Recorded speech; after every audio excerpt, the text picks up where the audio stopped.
Rebecca, why are we so concerned about the millennials?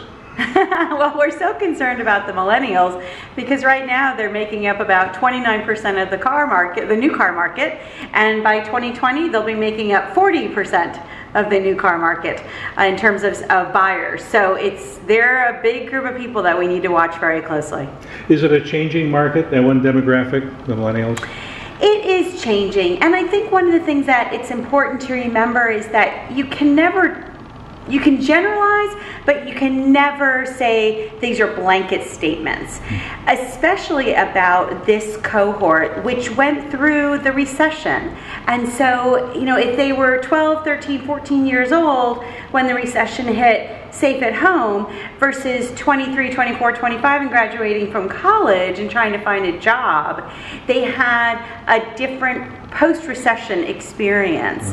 And so we have to keep that in mind when we look at new car purchases and even lifestyle, new homes, where they live, all of that comes into play. We always have to put that into perspective when we're thinking about millennials.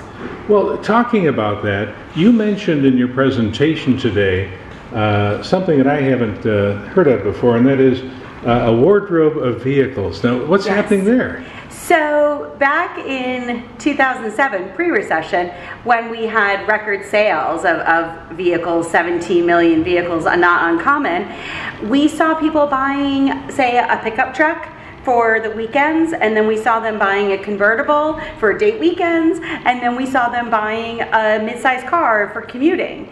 And instead, what we're seeing now, today, is consumers wanting all of those things in a single vehicle, which is why we're seeing things like a crossover, and particularly with huge sunroofs, right? So they're not buying the convertible anymore, but most of the vehicles today have big sunroofs because people will say, I can't afford a convertible, or it's not practical to have a convertible as well. So we're seeing consumers demanding what I call MTVs, multitasking vehicles. We want as much out of the car as we get out of our phones today.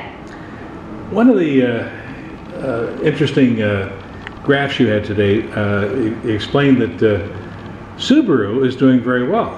Why is that? It's crazy. It's crazy. Subaru is actually outselling Chrysler, Volkswagen, Mini, Fiat, and Smart. And I actually just did the numbers, and they're outselling Alfa Romeo for right now until the Stelvio and Giulia grow a little bit more. But they are just doing incredibly well, and I think it's a combination of things. They have very stable management. Tom Dahl has been there for a long time running the ship out of New Jersey, and he understands the brand, he understands their consumer. They've had a wonderful consistency to their advertising message. It's all about love, it's all about puppies, it's all about things that make you warm and cozy, and that sense of security. They have these tear-jerker commercials about, you know, well, they'll show a young child and a puppy, and then they show all of a sudden that child is grown up and the puppy has a gray muzzle, you know, in the full-size dog, and they really tug at the heartstrings. At the same time, they've paired that kind of marketing with crossovers, all-wheel drive sedans, again, this sense of safety and security in a brand, and the market is chasing them right now. Do you see any surprises in the luxury market? We're definitely seeing some surprises in the luxury market. We're seeing a real transition in terms of what people are purchasing, and when we look at year-to-date market share. So we're seeing some of the winners are brands like Infiniti, which has a very fresh product lineup right now. But we're seeing at the bottom end of the market, 3 of the 4 brands that are losing market share are BMW, Acura, and Lexus. And particularly with Lexus, that tends to ride on the RX, which is not doing very well because there's so much competition and new competition. So we're seeing Jaguar make some great gains with vehicles like their F-Pace SUV. So we're really seeing a challenging market when it comes to well-established, long-established volume brands like BMW. BMW has a new X3 coming out, so hopefully that will help them in the latter half of the year.